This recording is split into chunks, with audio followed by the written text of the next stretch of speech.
என்னுடைய உயிரோடும் உணர்வோடும் கலந்து வாழுகின்ற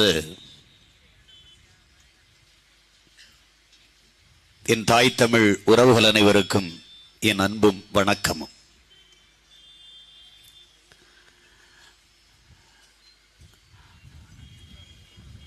விக்கிரவாண்டி தொகுதியின் சட்டமன்ற உறுப்பினராக இருந்து உயிர் நீத்த மதிப்பிற்குரிய ஐயா புகழேந்தி அவர்களுக்கு என்னுடைய புகழ் வணக்கத்தை செலுத்துகிறேன்.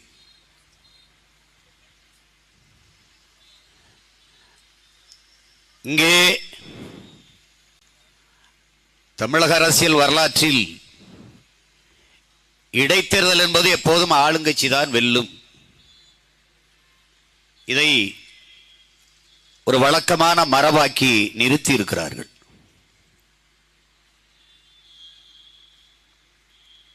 அதை அதிமுக ஆட்சியிலும்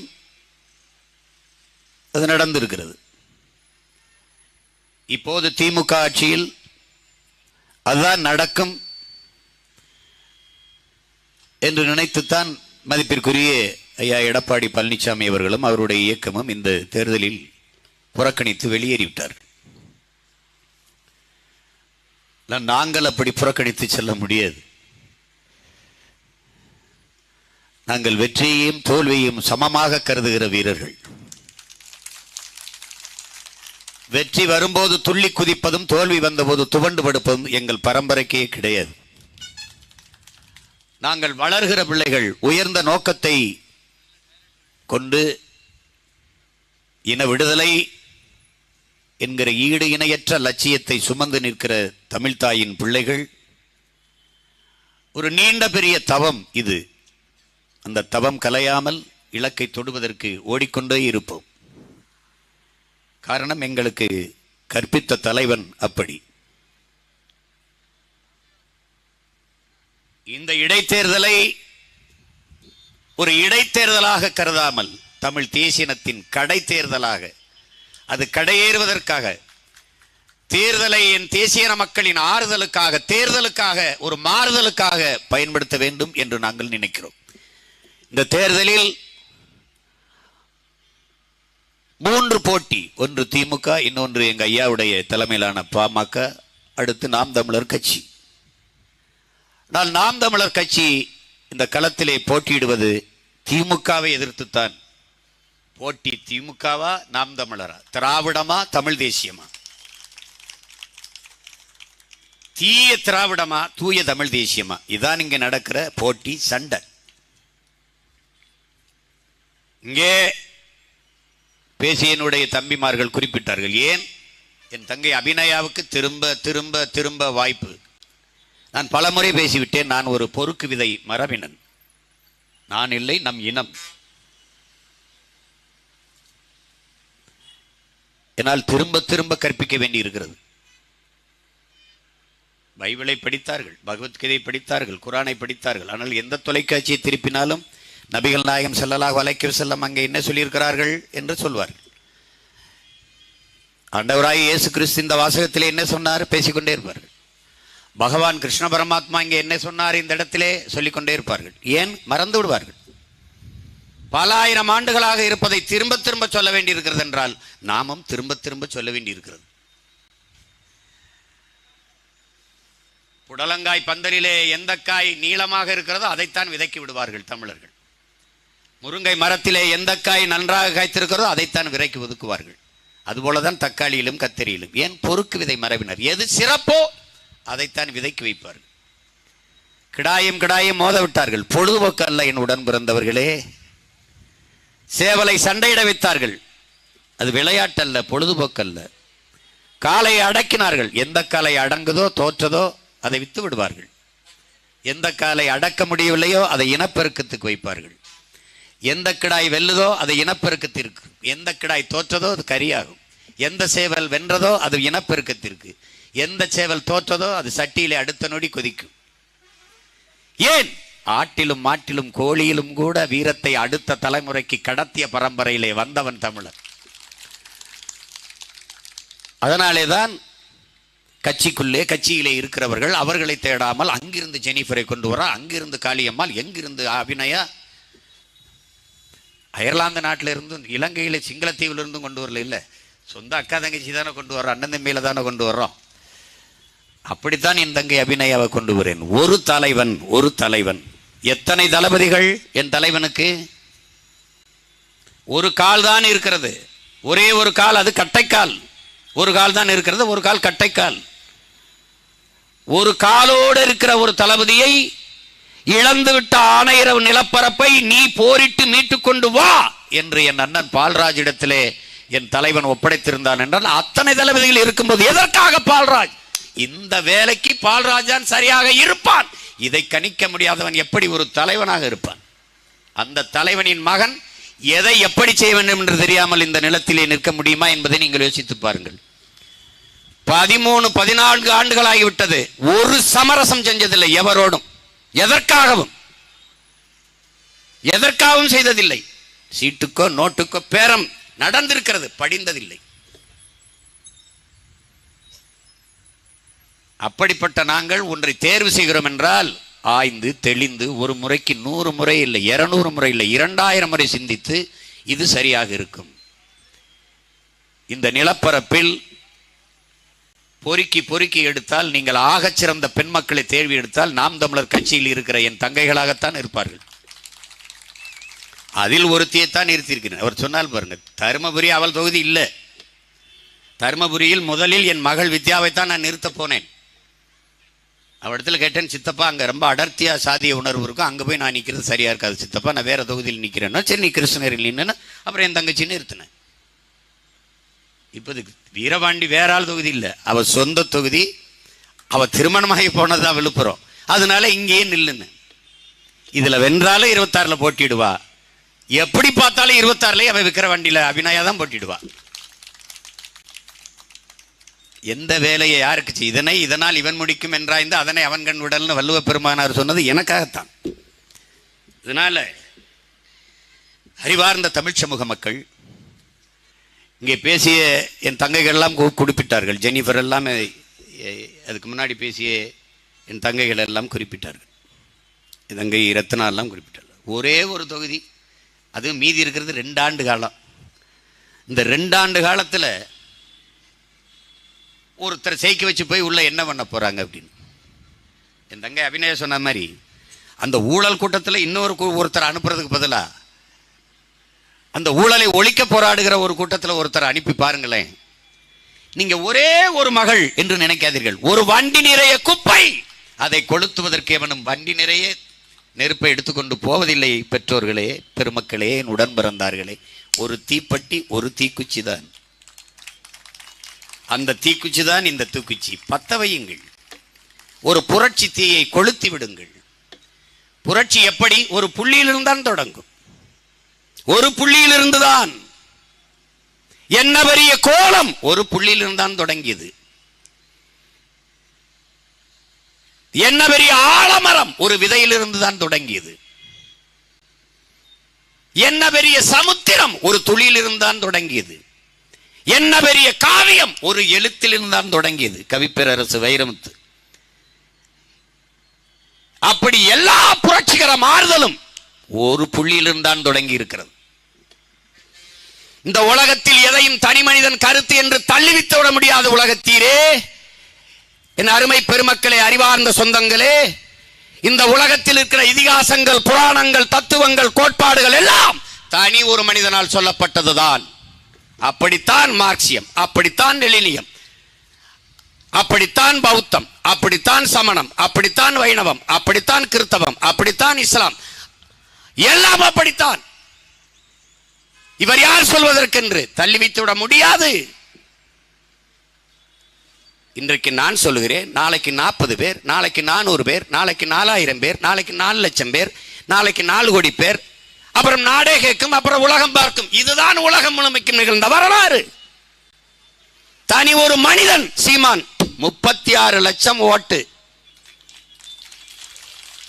என் நிலையில் நின்று வென்று காட்டு, என் அளவுக்கு ஓட்டை பெற்று காட்டு, நான் அரசியல் விட்டு விலகிறேன். எனக்கு தந்த நெருக்கடி, 6 தேர்தல்களில் நான் போட்டியிட்ட சின்னத்தை பறித்துக் கொண்டீர்கள். வேட்பாளர் அறிமுகம் வரை எனக்கு சின்னம் என்ன தெரியாது. தேர்தலுக்கு முதல் நாள் சின்னம் இந்த சின்னம். இது இந்த வாக்கு பெட்டியில் இருக்கிறதா? அது இல்லை, வேற சின்னம். இதே மைக்கு, வேற சின்னம், வேற வடிவத்தில். ஒரு சின்ன பயல அவன் தம்பி தங்கைகளையும் பார்த்து என்ன பயம், நீ என்ன பெரிய கிங்காங்க, நீ என்ன பெரிய பரமாத்மா, பாரத நாட்டையே ஆள்கிற பாரதிய ஜனதா ஏன் இந்த இடைத்தேர்தலை போட்டி போடல? ஏன் போடல? ஈரோடு கிழக்குல எங்க ஐயா எடப்பாடி பழனிசாமி முதுகுக்கு பின்னாடி நின்னீங்க. விக்கிரவாண்டி இடைத்தேர்தல் எங்க ஐயா அன்புமணி முதுகுக்கு பின்னாடி நிக்கிறீங்க. சிங்காதி சிங்க வா, நான் நேரில் நிக்கிறேன், நீ நில்லு வா. என்னை விட ஒத்த ஓட்டு ஒண்டி கொண்டி நின்று வாங்கி கேட்டு பார்த்துருவோம். இந்திய தேசியமா தமிழ் தேசியமா? இப்பவும் ஐயா ஸ்டாலினுக்கு சொல்றேன், திமுக நாம் தமிழர் ரெண்டே பேர். சாராய கடை கல்லு கடை ரெண்டும் மோதுவோம், வா மோதுவோம். கூட்டணி நீட்டணி சீட்டணிலாம் எல்லாம் தள்ளிவிடு. ஸ்டாலின் சீமான், கருணாநிதி மகன் பிரபாகரன் மகன், நேருக்கு நேரம் மோதுவோம். DMK versus NTK. திராவிடமா தமிழ் தேசியமா? ஒழிக்கப்பட வேண்டிய தீயதே திராவிடம் தான் இந்த நாட்டில். திராவிடம் உறுதியாக நின்றால் ஏது இந்தியம்? ஏது? நீ முதுகில் சுமக்கவில்லை என்றால் அவனுக்கு இடமேது இங்கே? எப்படி காங்கிரஸ், எப்படி பாரதிய ஜனதா? இந்த திராவிட கட்சிகள் தோளில் தூக்கி சுமக்கவில்லை என்றால் இவர்களுக்கு நிற்க இடமேது? ஏது? எங்கே இருப்பார்கள் இவர்கள்? திராவிட பன்னிகளின் ரத்தத்தை குடிக்கிற உண்ணிகளாக ஒட்டிக்கொண்டு திரிகிறார்கள் இவர்கள். இன்னைக்கு சொல்லு பாப்போம். அறிவார்ந்த தமிழ் சமூக மக்களே, என்னிலும் இளைய என் தம்பி தங்கைகளே, இப்படி பாருங்க, ஒரு திரைப்படத்தையே எடுத்து பாருங்க, ஒரு சினிமா, ஒரு படம். சாராயம் யாரு விப்பா? யாரு விப்பா?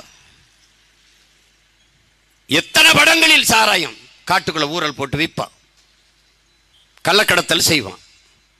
இவன் மலையை வெட்டி மணலை வெட்டி கடத்துறான், அதுவும் கள்ளக்கடத்தல் தான், கொள்ள குட்டம் தான். எல்லாவற்றுக்கும் காசு வைப்பான்.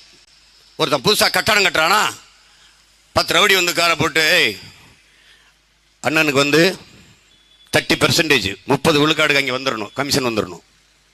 இது யாரு கேப்பா? வில்ல, கெட்டவன், டான், அயோக்கிய பைய, திருட்டு பைய கேட்பான், கெட்டவன். கமிஷன் யாரு கேப்பா? அவன் தான். எல்லா திருட்டு வேலையாப்பா? ரோடு போடுறதா கமிஷன், குளம் வெட்டுறதா கமிஷன், ஏரிய தூர் வர்றதா கமிஷன். இதெல்லாம் யார் செய்வா? கெட்டவன். இதெல்லாம் யார் எடுப்பா? ஹீரோ. இப்ப கெட்டது இதையெல்லாம் செய்யறது யார்? இந்த திராவிட கட்சிகள், ஆட்சிகள். வில்லை யார்? திராவிட மாடல் கோஷ்டி. இதெல்லாம் தடுக்க போற ஹீரோ யார்? பிரபாகரன் பிள்ளைகள், தமிழ் தேசிய கோஷ்டி. ரெண்டுக்கும் சண்டை. அறிவார்ந்த மக்கள் சிந்திச்சு பாருங்க. தினம் ஜெபிக்கிறீங்க, தினம் தொழுறீங்க, தினம் கோயிலுக்கு போய் வழிபடுறீங்க. ஆனால் இந்த அயோக்கியர்களுக்கே வாக்கு செலுத்தி செலுத்தி செலுத்தி வெல்ல விடுறீங்க. இது எப்படி உங்களால சகித்துக்கிற முடியுது? உங்களுக்கு மனச்சான்றுன்னு ஒண்ணு இருக்கா? இந்த காவலர்களின் சம்பளம் என்ன? இந்த காவலர்கள் யாராவது ஒரு பணிச்சுமையில் ஒருத்தல பல காவலர்கள் மன அழுத்தத்தால் தற்கொலை பண்ணி செத்தார்கள். அவர்களுக்கு ஒரு கொடுத்த நிவாரணத் தொகை எவ்வளவு? தேர்தல் நேரத்தில் கூடுதலாக பணி செய்கிறார்கள், அவர்களுக்கு பஞ்சப்படின்னு ஒன்று இருக்குது. இந்த பயண இதில் செலவுக்கு கட்டணும். அந்த காசை கொடுத்துருக்கா அரசு? தேர்தல் முடிஞ்ச எவ்வளோ நாள் ஆச்சு? கொடுத்துருக்கா? இல்லை, காசு இல்லை. என்ன காசு இல்லை? நாட்டின் பாதுகாப்புக்கு சென்று படையில் நின்று எல்லையில் நின்று சண்டையிட்டு செத்து போய் உடல் வந்திருக்கு, எத்தனையோ வீரர்கள் உடல். ஏதாவது காசு கொடுத்துருக்கா? இல்லை. உலகத்துக்கு சோறு போடுற உழவர் குடிமகன் செத்துருக்கான், பயிர் வாடி என்று உயிர் வாடி விஷத்தை குடிச்சு செத்துருக்கான், நிலத்துக்குள்ளே செத்து கிடந்திருக்கான். நீ கேட்டுருக்க, 400 பேர் செத்துருக்கான். ஏதாவது காசு கொடுத்துருக்கா? இல்லை. நம் ரத்த உறவுகள், மீனவ சொந்தங்கள் இந்திய கடலுக்குள்ளே 850 பேர் இலங்கை கடற்படையால் சுட்டுக் கொல்லப்பட்டிருக்கான். இன்னொரு நாட்டின் படையால். கண்டிச்சிருக்க? இந்திய அரசிடத்திலே பேசி இந்த குடும்பத்துக்கு நிவாரணம் கொடுங்க, ஊக்கத்தொகை கொடுங்க, உதவித்தொகை கொடுங்க கேட்டு பெற்றுக் கொடுத்துருக்கா? நெத்தியிலே வைக்கிற ஒத்த ரூபாய் பொட்டு காசு இந்த திராவிட அரசுகள் ஏதாவது கொடுத்துருக்கா? கொடுத்துருக்கா? சந்தனக்கட்டை வெட்ட போனோம், செம்மரக்கட்டை வெட்ட போயிட்டோம்னு சுட்டு போட்டார் சந்திரபாபு நாயுடு. 20 பேர் தமிழன். அவனுக்கு வாரிசு இல்லை, அவனுக்கு சந்ததி இல்லை, அவனுக்கு குடும்பம் இல்லை. எதுக்கு போனா? மாளிகை கட்டவா? பங்களா கட்டி வாழவா? வச்சிருக்க வப்பாட்டிக்கு நகை வாங்கவா? இல்ல, வயிற்று பசிக்கு புள்ளகுட்டி காப்பாத்த பொழப்புக்கு போனான். அவன் செம்மரக்கட்டையை வெட்டும்போது ஒரு பார்த்தாரா? இல்லை, சுட்டான் போட்டான். கண்டிச்சது உண்டா? சந்திரபாபு எழுத்து பேசிக்கல, அவர்கிட்ட பேசி என் குடும்பத்துக்கு நிவாரணம் கொடு, நானும் கொடுக்குறேன். 20 லட்சம் கொடுத்தியா? 10 லட்சம் கொடுத்தியா? 1 லட்சம் கொடுத்தியா? ஒன்றும் இல்லை, ஒன்றும் இல்லை. தூத்துக்குடியில் செத்து போனா 37 பேர் இந்த வெள்ளத்தில். இப்போ இப்போ இப்போ எத்தனை ரூபா கொடுத்த? 100 ஆடு வச்சு மேய்ச்சிக்கிட்டு இருந்தா என் சித்தப்பேன். 100 ஆடும் போயிடுச்சு வெள்ளத்தில். பல மாடுகள், 100 மாடுகள் போயிடுச்சு. பல ஆயிரக்கணக்கான ஏக்கர் வாழை சாஞ்சிருச்சு, தென்னை சாஞ்சிருச்சு, கரும்பு அழிஞ்சிருச்சு. அவனுக்கு என்ன கொடுத்தீங்க? சாராயம் குடிச்சு செத்தவனுக்கு நீ 10 லட்சம் கொடுத்து சரித்திரம் மாதிரி ஒரு நிகழ்ச்சியா காட்டுறீதுன்னு சரித்திர புகழ் வருது. என்னது இது வேலை? என்ன வேலை? சாராயம், கள்ளச்சாராயம் காய்ச்சுவது சட்டப்படி குற்றம், குடிப்பதும் குற்றம். சட்டப்படி குடிச்சு செத்தவன் வித்தவன் இவனுக்கு சட்டப்படி அரசு 10 லட்சம் ரூபாய் நிவாரணம் கொடுக்குது. இது அரசா தரிசா? என்னது இது? எதை நோக்கி நகர்த்துகிறீர்கள் நீங்கள்? இந்த தமிழ் சமூகத்தை எதை நோக்கி கொண்டு போகிறீர்கள்? அப்போ குடும்ப தலைவிக்கே 1000 தான், அவ்வளவு வறுமை இருக்கு. ஆனா குடிச்சு செத்தா 10,000. எப்படி இருக்கு? 10 லட்சம். அதுக்கப்புறம் குடும்பத்துக்கு மாசம் மாசம் 5000.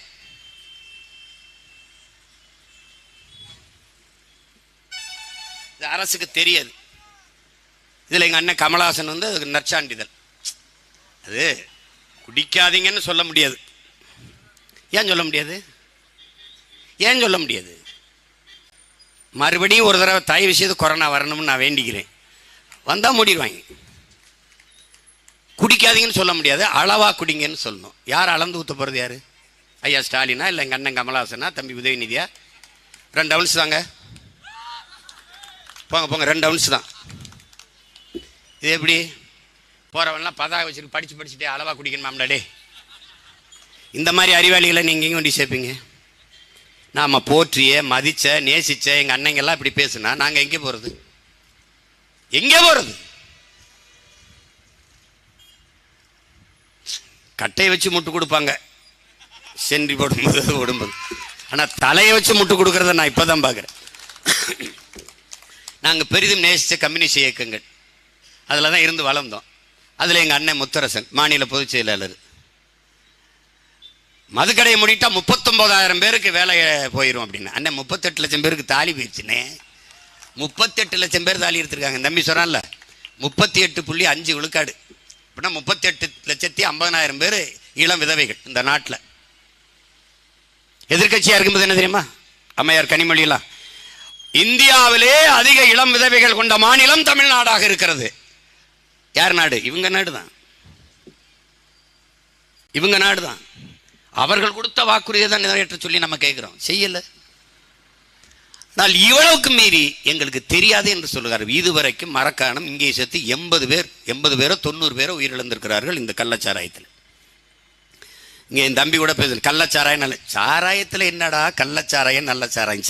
சாராயம் தான்டா. விஷத்தில் என்னடா நல்ல விஷம் கெட்ட விஷம்? விஷம் தான். அரசு காட்சி வித்தா நல்லது, தனியார் காட்சி வித்தா கெட்டதா? ஒழிக்கணும் என்ன செய்யணும்? இவங்களை ஒழிக்கணும் என்னன்னு ஒரே ஒரு ஓட்டு என் தங்கச்சிக்கு போடணும், அவ்வளவுதான் செய்யணும். இது ஆட்சியெல்லாம் கிடையாது, இது கொடுங்கோன்மை. இது கொடுங்கோன்மை, கேவலமான ஒரு ஆட்சி முறை, கேடுகட்ட ஆட்சி முறை. மண்ணை பற்றியோ, மக்களை பற்றியோ, மக்களின் நலனை பற்றியோ, எதிர்கால தலைமுறையின் வாழ்க்கை பற்றியோ அதை பற்றி கவலையே கிடையாது. நாங்கள் அடிக்கடி பேசுறது, அரசியல்வாதிகள் எப்போதும் அடுத்த தலைவர்களை, அடுத்த தேர்தலை பற்றி தான் சிந்திப்பார்கள். தலைவர்கள் மட்டும்தான் அடுத்த தலைமுறையை பற்றி சிந்திப்பார்கள். இதை அடிக்கடி நாங்கள் பேசிட்டே வந்தோம். இன்னைக்கு ஐயா ஸ்டாலின், நாங்கள் தேர்தலை பற்றி சிந்திப்பவர்கள் அடுத்த தலைமுறையை பற்றி அடுத்த தலைமுறை பற்றி சிந்திக்கிறது. தெருவுக்கு 2 டாஸ்மார்க் திறந்து வச்சிருக்க. சின்ன பிள்ளைங்களை வலைவெளியில் பாருங்க, பச்சை பிள்ளைய குடிச்சிட்டு இருக்காங்க, வாங்கி குடிக்கிறான். உங்களுக்கு அனுப்பி விடவா? நான் ரொம்ப நாளாக என் ஸ்டேட்டஸோட வச்சிருந்தேன். கதறி துடிக்குது தமிழ் சமூகம். கணக்கில்லாத போதை, சாராயம் மட்டுமல்ல, கஞ்சா, அபின், கொக்கைன், ஸ்டாம்பு, மாத்திரை. இது செத்தது காரணம் சாராயம் இல்லை, அதுல எலியை கொல்றதுக்கு எலிபேஸ்ட்னு ஒரு மருந்து இருக்குல்ல, இந்த போதை பத்தாதுன்னா அதை கலந்துருக்கான். கணவனும் மனைவியும் குடிச்சிருந்திருக்காங்க, 2 திருநங்கைகள் நம் தங்கைகள் குடிச்சிருந்திருக்காங்க. எல்லாரும் குடிப்பது ஒரு கலாச்சாரமாக மாத்திய பெருமை திராவிட இயக்கங்களுக்கு உண்டு, குறிப்பாக ஐயா கலைஞர் அவர்களுக்கு உண்டு. எங்கள் தாத்தன் காமராஜ் தெருவுக்கு தெரு பள்ளிக்கூடம் திறந்து படிக்க வைத்தான், இவர்கள் தெருவுக்கு தெரு டாஸ்மார்க்கை திறந்து குடிக்க வைத்தார்கள். இவ்வளவுதான் நடந்திருக்கு. என்ன கேளுங்க, 3 ஈராண்டு ஆட்சி, ஈடு இணையற்ற ஆட்சி, ஈராண்டை சாட்சி. நான் கேட்டேன், இதெல்லாம் சொல்றதுக்கு உங்களுக்கு இருக்கா மனசாட்சின்ட்டு? என்னத்தையாவது பேசுறது.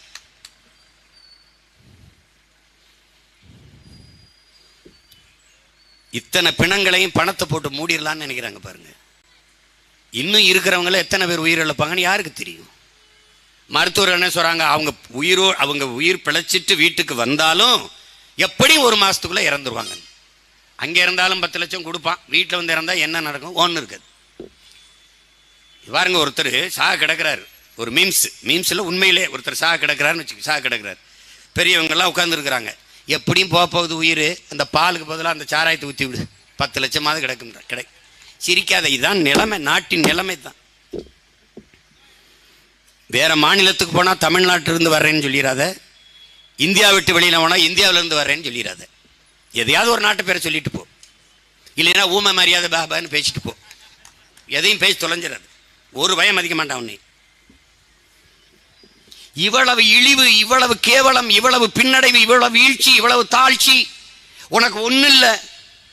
நீ டாஸ்மார்க் சரக்கை இவர்கள் பாதுகாக்கிற கிடங்கு குடோன் எப்படி இருக்கிறது பார், வலையொலியிலே குளிரூட்டப்பட்ட அறை,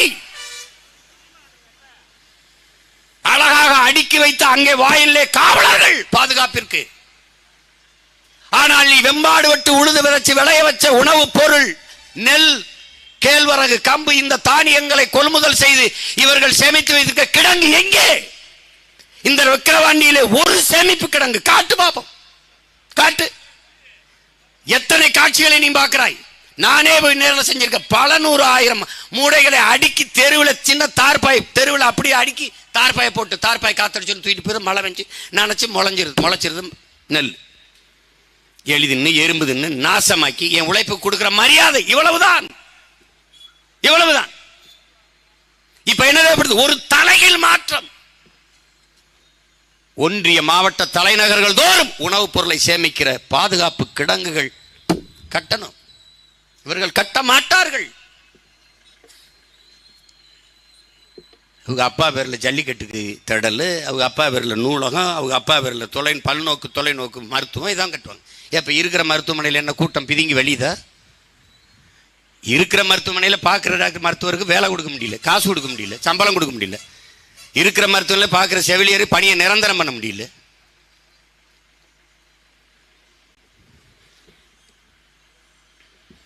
எதை நோக்கி நகர்த்தி கொண்டு போறார்கள் என்று அறிவார்ந்த என் மக்கள் சிந்திச்சு பார்க்கணும். கண்ணை மூடிட்டு சும்மா உதயசூரியனுக்கே போடுறது, விட்டா வேற வழியிலையும் சொல்லாத, விட்டு பாரு. உங்கள் வயிற்றிலிருந்தே உங்களிடமிருந்து வந்த உங்கள் பிள்ளைகள் நாங்களே ஒரு பெரு வழியாக மாறி நிற்கிறோம் என்று பாருங்கள். இந்திய அரசியல் வரலாற்றிலே என் உடன் பிறந்தவர்களே, என் உயிர் சொந்தங்களே, 1.1 விழுக்காடு வாங்கிய ஒரு அரசியல் கட்சி அடுத்த தேர்தலில் நின்றதில்லை, வென்றதில்லை, இருந்த இடம் தடம் இருந்ததில்லை. இதுவரை தமிழக அரசியல், இந்திய அரசியலில் எந்த கட்சியும் 1.1 விழுக்காடு 16 தேர்தலில் 2016 அடுத்த தேர்தலில் 4 விழுக்காடு, அடுத்த தேர்தலில் 7 விழுக்காடு, அடுத்த தேர்தலில் 8.19 விழுக்காடு ஏறுது என்றால் ஒரு கட்சி சிறுக சிறுக சிறுக வளருது. அடக்குமுறை, ஒடுக்குமுறை, காசு பணத்தை கொட்டி கொட்டி என்ன வந்தாலும் எதிர்த்து போரிடுது என்றால் அது மானத்தமிழ் மறவன், வீர மறவன், எண்ணுயிர் தலைவன் பிரபாகரனின் ரத்த பிள்ளைகளுக்குத்தான் அந்த திமிரு, துணிவு, அந்த தெளிவு, பிடிவாதம் அதெல்லாம் இருக்கு. மற்றவன் அந்த கலைஞ்சு ஓடி இருப்பான். எனக்கு தெரியாதா? 1000 கோடி இந்த 500 கோடி இந்த 15 சீட்டு இருந்தான்னு கொடுக்க மேலே வாங்கிட்டு பெட்டி வீட்டு போயிட்டு தெரியாதா? தெரியாதா? நான் என் வீட்டு அடமானம் வைப்பேன், என் காட்டு அடமானம் வைப்பேன், எதை வேணாலும் அடமானம் வைப்பேன். ஆனால் என் தன்மானத்தையும் இனமானத்தையும் ஒருபோதும் அடமானம் வைக்க மாட்டேன்.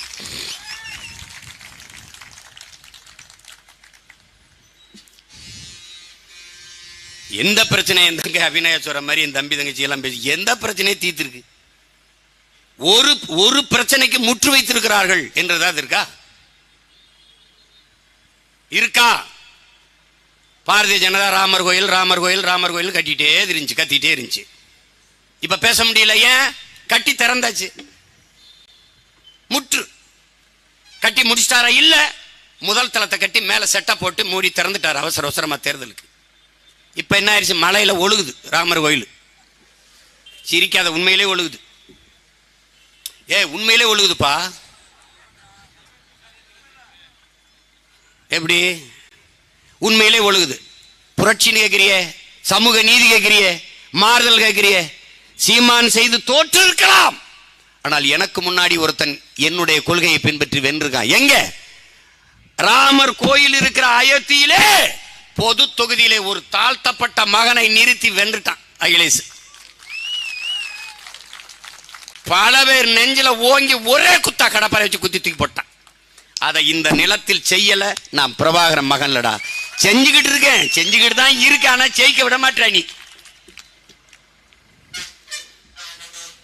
இங்க என் தம்பி சொன்னால துறை, நீங்க வேங்க அனுப்பி பெரியார சொல்லியிருந்தா கூட மனசாரியும். உதயநிதி எதிர்காலம், எங்களின் எதிர்காலம். உன் எதிர்காலத்தை நானும் ஒரு கை பார்க்க தானே போறேன். என்ன எதிர்காலம்னு பார்க்க தரேன். பட்டே நீங்க எதிர்காலம் போவீங்க, நாங்க அண்ணன் தம்பி எல்லாம் தெருவில் கோழி கொண்டு விட்டு பண்ணாங்குள்ளி ஆகி அப்படி கிச்சு தாம்பலம் வாடிட்டு இருப்போம்னு வச்சுக்க. என்ன தம்பி, வரலாற்றிலேயே நீங்க முதலாக இப்பதான் உங்க எதிரியை சந்திக்கிறீங்க. நீங்க பார்ப்போம், பார்க்கத்தானே போறோம். எதிர்காலம் அவங்களுடைய எதிர்காலமா ஏதோ சம்பந்தம் இல்லாம அது சொல்லணும்.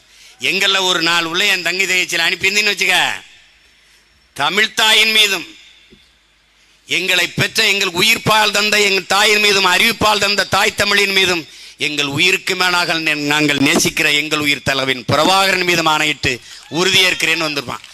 உலகம், இந்தியா இல்ல உலகம் அப்படி அப்படி ஒரு தடவை திரும்பி பார்த்துருக்கோம். இது இன்னைக்கு நடக்கல, ஆனா என்னைக்காவது நடக்காம போகாது, நடந்துரும், நடத்தி காட்டுவோம். இங்கே திராவிட அரசியல் என்பது என்ன? அவங்களை கேளுங்களேன். திருடுவது, திருடுகிற பணத்தை கொள்ளையடிப்பது, பதுக்குவது, ஒதுக்குவது, அதை பாதுகாக்க திரும்பி திரும்பி பதவிக்கு வருவது, அடித்த கொள்ளையிலே மக்களுக்கு 1000-500 பங்கு கொடுப்பது, வெற்று கவர்ச்சி திட்டங்களை 1000 கொடுக்கிறேன், கல்லூரிக்கு போற பெண்களுக்கு 1000 கொடுக்கிறேன், குடும்ப தலைவிகளுக்கு 1000 கொடுக்கிறேன், இதையே திரும்ப திரும்ப பேசுவது,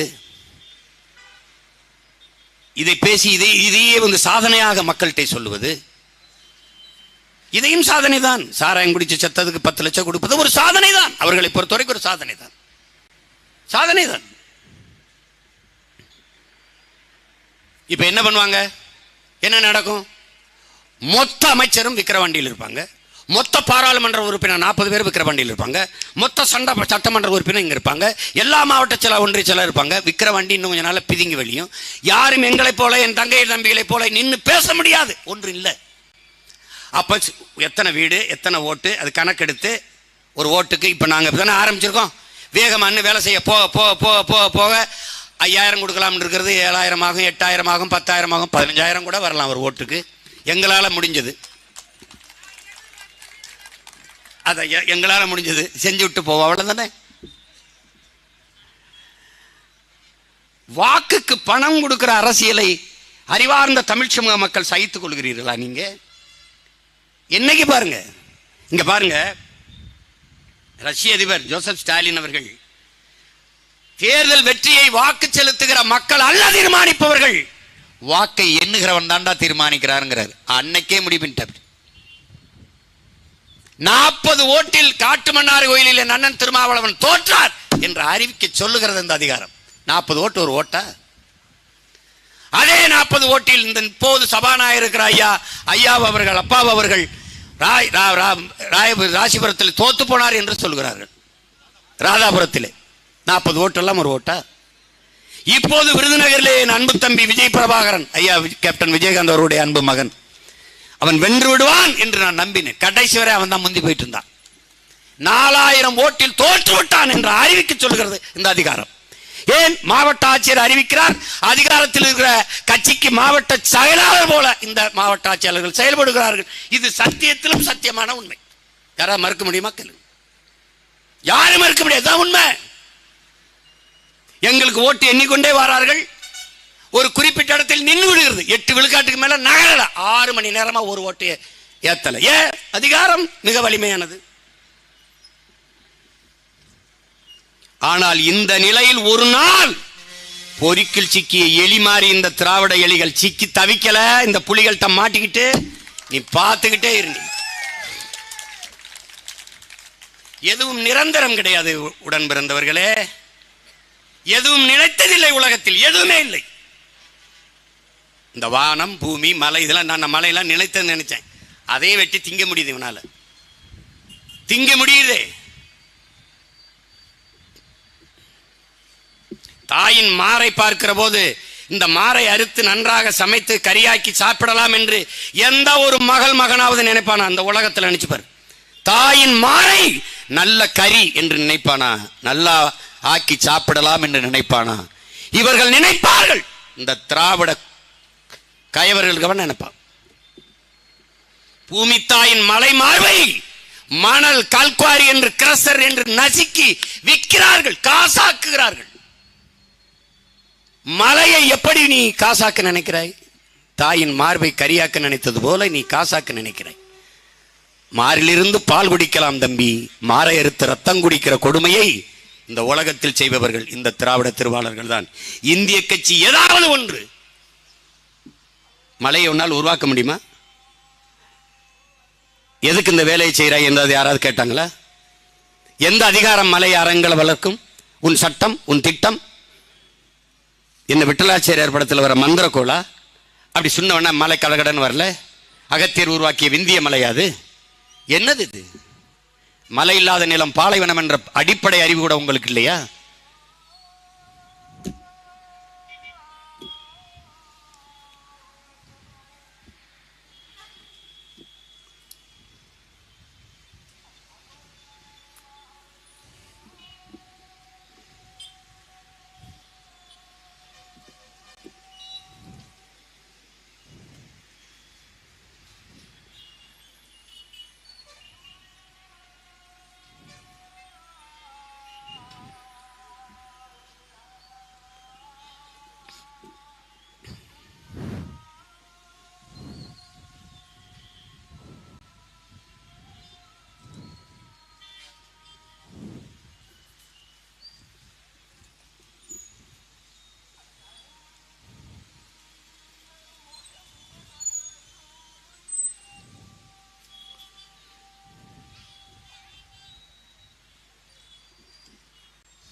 நாம் இயற்கையை, என் தங்கை அபிநயா அவர்கள் கூட சொன்னார்கள், இயற்கையை நேசிக்கிறோம் என்று. நாம் இயற்கையின் பிள்ளைகள். பிள்ளைகள் தாயை நேசிப்பதில் என்ன வியப்பு இருக்கிறது? நாம் கற்கிறோம், உலகெங்கும் கற்கிறோம். உலகத்தில் பேரறிஞர்கள் கற்பித்ததையெல்லாம் படிக்கிறோம். யதார்த்த வாழ்க்கையில் நிறைய பார்க்கிறோம். நம்முடைய அப்பா நம்மாழ்வார் நமக்கு கற்பித்ததை படிக்கிறோம். மணிநீரும் மண்ணும் மலையும் அணிநிலக்காடும் உடையது அரண் என்று நம்முடைய மூதாதை வள்ளுவ பெருமகனார் நமக்கு தந்தருளிய மறைமொழியிலே வேதத்திலே கற்பித்திருக்கிறார். மணிநீரும் உங்களுக்கு தெரிந்த நீர் இல்லை, முதலாளிகள் உறிஞ்சி விற்கிறார்கள். மண்ணும் இல்லை, மலை இல்லை. மணிநீரும் மண்ணும் மலையும் அணிநிலக்காடும் இல்லை. இது நாளையும் விற்பனை பண்டமாக மாற்றியவர்கள்ட்ட நீங்க அதிகாரத்தை திருப்பி திருப்பி கொடுத்துக்கிட்டு எப்படிப்பட்ட கொடுமை பாருங்க.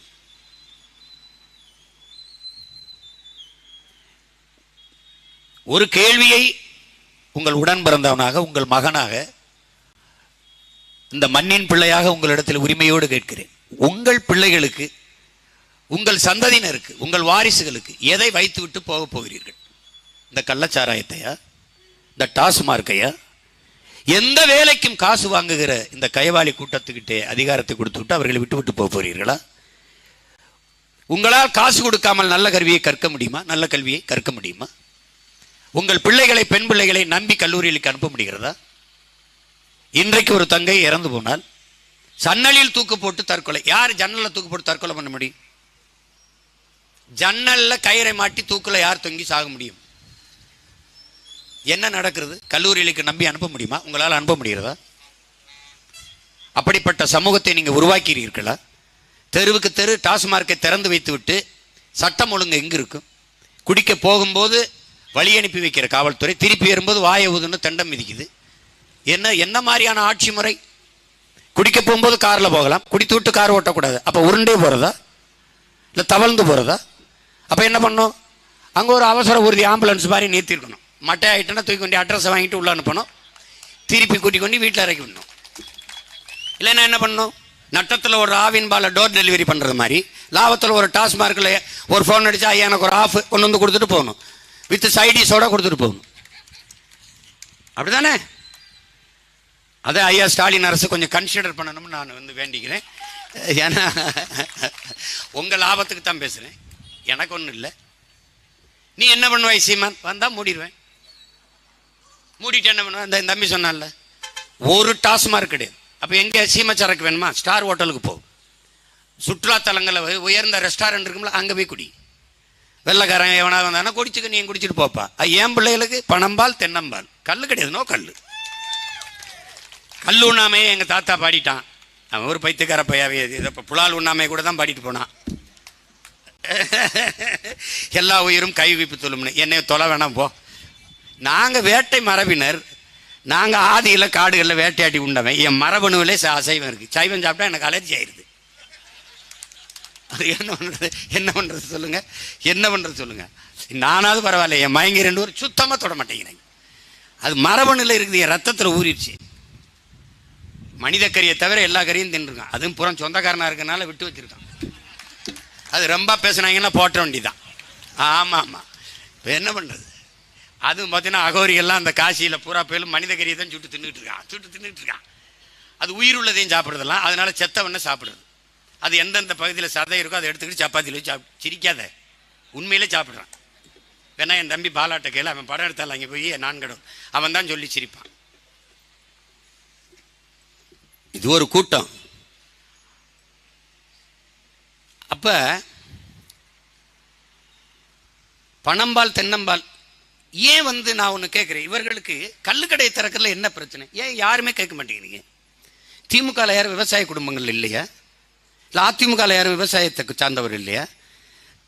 கல்லுக்கு இறக்குவர் சங்கத்தினுடைய தலைவர் எங்கள் ஐயா நல்லுச்சாமி இந்த வயசுலையும் கத்தி சாகுறானே, அவன் காதில் உங்கள் காதில் விழலையா? கல்லில் உங்களுக்கு என்னதாங்க பிரச்சனை? என்ன பிரச்சனை?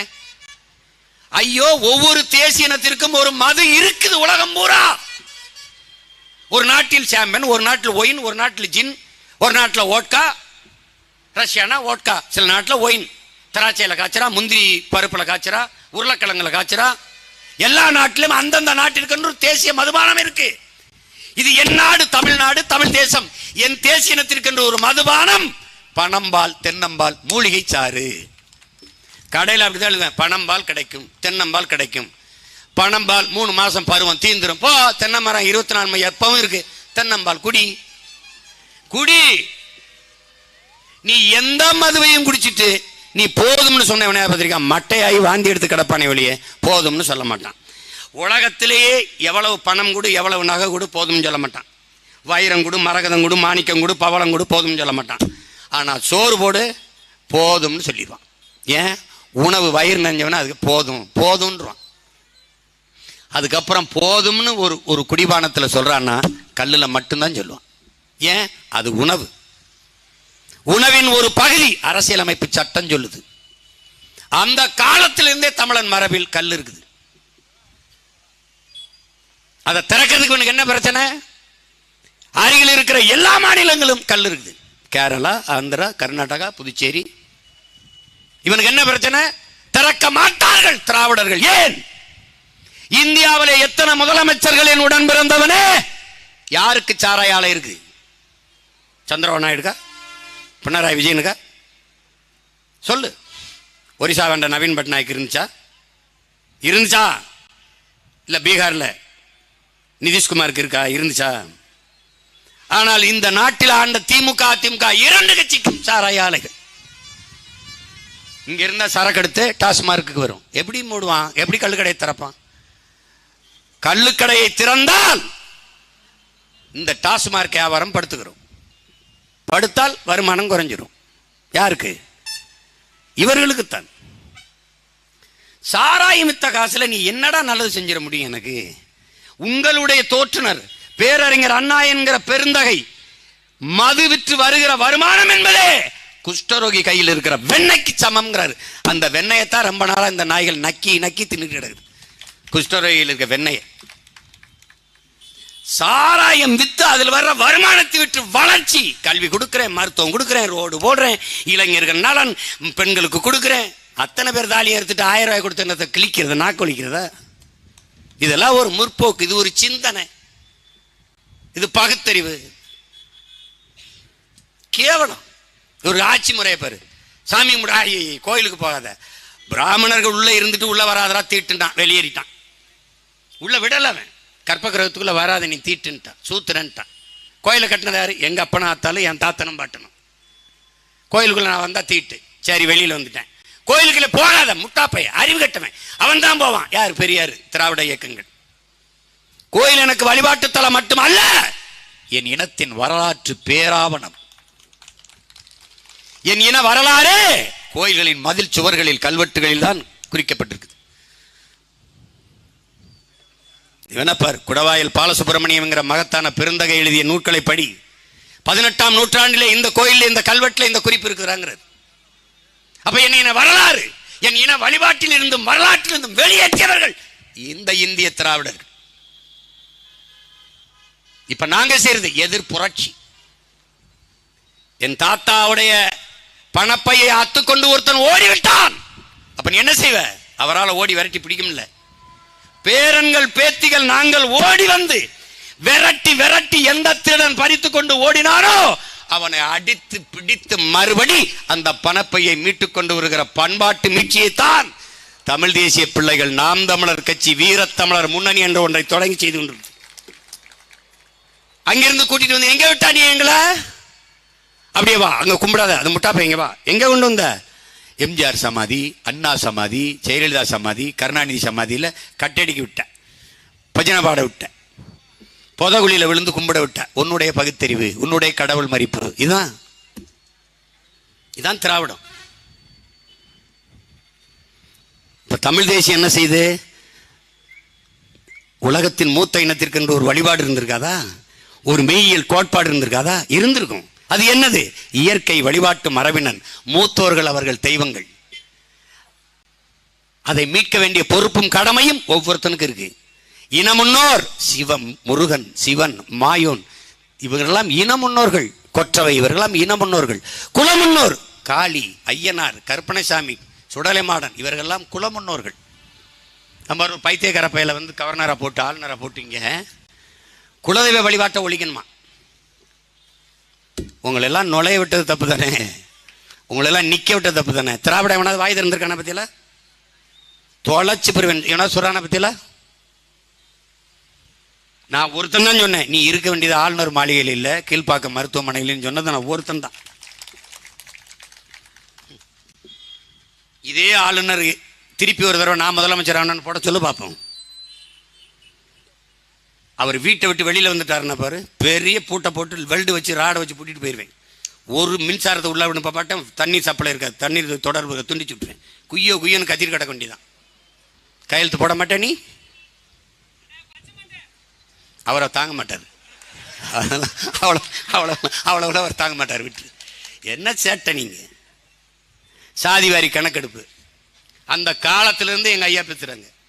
இந்த நாட்டில் இடஒதுக்கீடு பெற்று தந்த கிட்டு தந்த பேசினா கொன்னே விடணும். நீ இடஒதுக்கீடை இவர்கள் பெற்றுத்தரவில்லை, போராடி பெற்றுத்தந்த ஒரே பெருந்தகை நம் தாத்தா ஆணைமுத்தவர்கள் என்பதை தமிழீழம் தலைமுறையினர் மனதில் வச்சுக் கொள்ளணும்.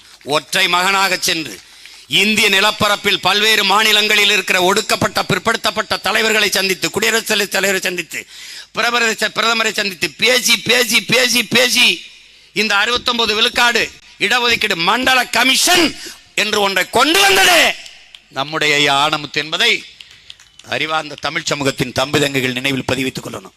அவரை ஒன்றும் கண்டுக்க மாட்டாங்க. நாம வந்தோம், ஐயாவுக்கு செலவைக்கிறோம், அரசு விழாவாடுகிறோம். நீ படிச்சு பாரு, வகுப்பு வாரி பிரதிநிதித்துவ மலர் ஒன்றுக்கு படி. அவன் தான் கதாநாயகன், அவன் தான் கதாநாயகன். அதை அறிந்து நாம் பெரிதும் போற்றுகிற நமது ஐயா மருத்துவர் அவர்கள் ஐயா ஆணைமுத்தவர்களை அழைத்து வந்து தியாகராய நாயர் பாராட்டு விழா நடத்தினார்கள். முன்னிருக்கையில் இருந்து கைதட்டிய மகன் இந்த சீமான் என்பதை நீ கவனத்தில் வச்சுக்கணும். இன்னைக்கு எங்க ஐயா 10.5 இடஒதுக்கீடு கேட்கிறாரு. நான் அப்படி கேட்கல. என்ன எங்க கோட்பாடே தான், எங்க ஐயாவுக்கு எங்களுக்கும் ஒரே கோட்பாடு தான். என்ன எடுத்து கொடுக்காதே எண்ணி கொடு, அள்ளி கொடுக்காதே அளந்து கொடு, இதான் எங்கள் கோட்பாடு. படையாச்சி நான் என்னடா 2 கோடியா அதுக்கப்புறம் கொடுறா, 1.5 அதுக்கேற்ப கொடுறா. கவுண்டர் நான் 2 கோடியா அதுக்கேற்ப கொடுறா, 1 கோடியா அதுக்கேற்ப கொடு கொடு. பிள்ளை நான், முதலி நான், ரெட்டியார், செட்டியார், நாயுடு, நாடார், கோனார், உடையார், யாரையும் நான் என்ன, நான் என்ன, நான் கோனார். எனக்கு நாட்டிலே 2 அமைச்சர் கொடுத்துருக்கேன். நாட்டிலேயே 2 ஏன் மாவட்டத்திலே கொடுத்துட்டேன். ஏன் திருநெல்வேலியில் கோனார் இல்லையா? இல்லையா? திருவண்ணாமலையில் கோனார் இல்லையா? இல்லையா? ஏன் கொடுக்கல? 2 ஏன் மாவட்டத்திலே கொடுத்துட்டேன். ஐயா கண்ணப்பன், ஐயா பெரிய கருப்பன் 2. ஆனால் நாட்டிலே கோனார் எங்கள் எண்ணிக்கை எவ்வளவு? எனக்கு 2 அமைச்சர். நீங்க எவ்வளவு? உங்க வீட்டில் 2 அமைச்சர். ஐயா ஸ்டாலின் உங்க வீட்டிலேயே 2 அமைச்சர். இதான் நீங்க போற்றி பாதுகாத்து கடைபிடிக்கிற சமூக நீதியா? இதுவரை ஆதி தமிழ் குடிகளுக்கு பறையர்களுக்கு ஒரு பொதுச் செயலாளர், ஆதி திராவிட நலத்துறை தவிர வேறு துறை எங்கே? உங்க சமூக நீதி எங்கே இருக்கிறது? பெண்ணிய உரிமை பேசிய பெரியாரின் வழிவந்தவர்களே பெண்களுக்கு கொடுத்த முன்னுரிமை என்ன? முன்னுரிமை என்ன? சிறுபான்மை மக்களின் பாதுகாவலர்கள் நீங்க நின்ற 22 சீட்டிலே எத்தனை சீட்டு கிறிஸ்தவர் இஸ்லாமியருக்கு கொடுத்திருக்கிறீர்கள்? 1. பாரதிய ஜனதாவோட பால்ராஜ் கொடுத்திருக்கு. அந்த வக்கீல் பால் கனகராஜ் கொடுத்தது வட சென்னையில். எதுக்கு எதை பேச தகுதி நேர்மை அருகதை வைத்திருக்கிறீர்கள்? ஒண்ணும் கிடையாது. உங்க சமூக நீதி குப்பையில் தூக்கிப்படும். சாதித்து காட்டியவர் அகிலேஷ் யாதவ், அவன் பேசவே இல்லை. அவன் பேசவே இல்லை. சாதிவாரி கணக்கெடுப்புனா என்ன? சாதியை ஒழிக்க வேண்டும் என்கிறார். சாதிவாரி ஆட கர்மம் முடிச்சோன்னு சாதியை ஒழிக்க இருக்கிற கடைசி வழியே சாதிவாரி கணக்கெடுப்பு தான்டா. போட்டி பொறாமை ஒளிஞ்சு எல்லாருக்கும் உண்டானது எல்லாருக்கும் கிடைத்தால் எதற்கு போட்டி? அறிவார்ந்த தமிழ் சமூக தம்பி தங்கைகளே, ஒரு வீட்டில் 5 பேர், அதற்கு எதுக்கு 50 பேர் சாப்பாடு அனுப்புற?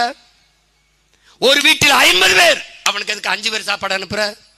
இது சமூக நீதியா? நீதியா? 50 பேர் சாப்பாடு அனுப்புது, 5 பேர் சாப்பாடு அனுப்புது. சண்டை வந்ததுன்னா என்னை செருப்பாளன்றா. ஏன் வருது?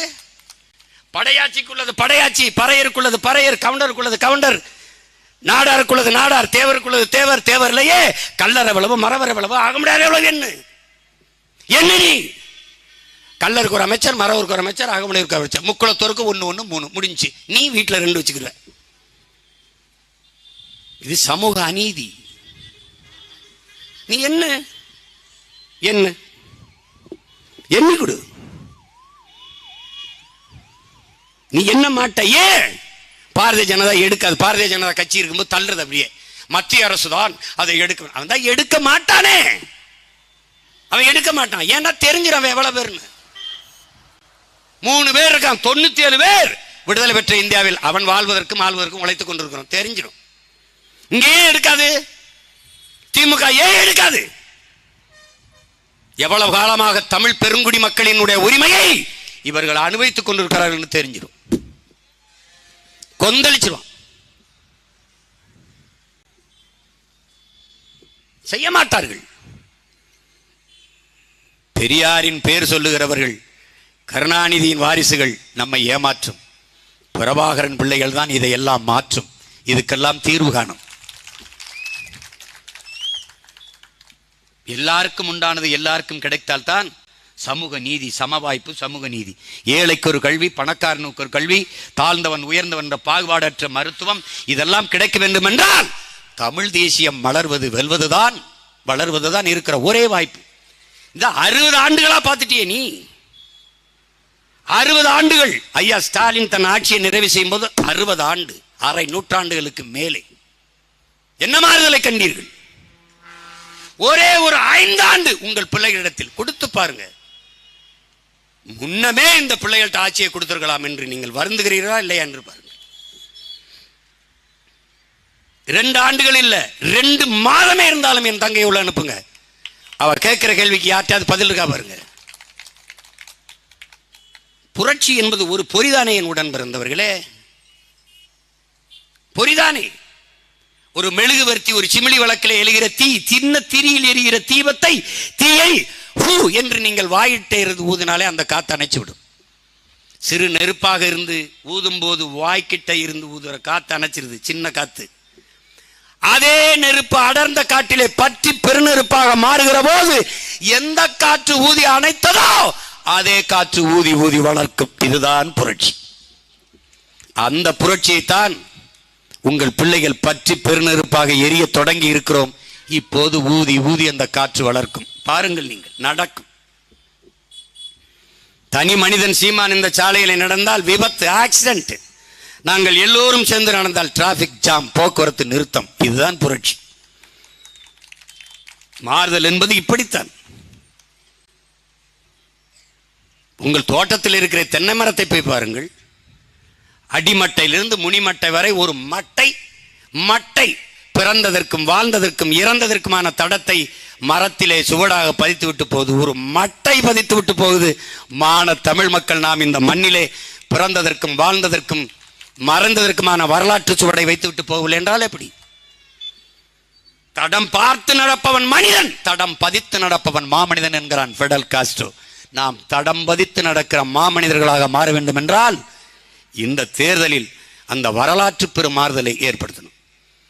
தமிழ்நாட்டில் அறிவார்ந்த தமிழ் சமூக மக்கள் அதிகாரத்தில் இருந்த கட்சிகளை தூக்கி தள்ளி பணபலம், எண்ணற்ற ஆள் வலிமை எல்லாம் கொண்டு வந்து அதிகார வலிமை எல்லாம் வைத்திருந்தவர்களை தூக்கி வீசிவிட்டு எளிய பிள்ளைகளுக்கு வாக்கு செலுத்தி வெல்ல வைத்து விட்டார்கள் என்ற வரலாற்று பெருமாறுதலை நீங்கள் விக்கிரவாண்டி தேர்தலிலே ஏற்படுத்துங்கள். உங்களால் ஏற்படுத்த முடியும்.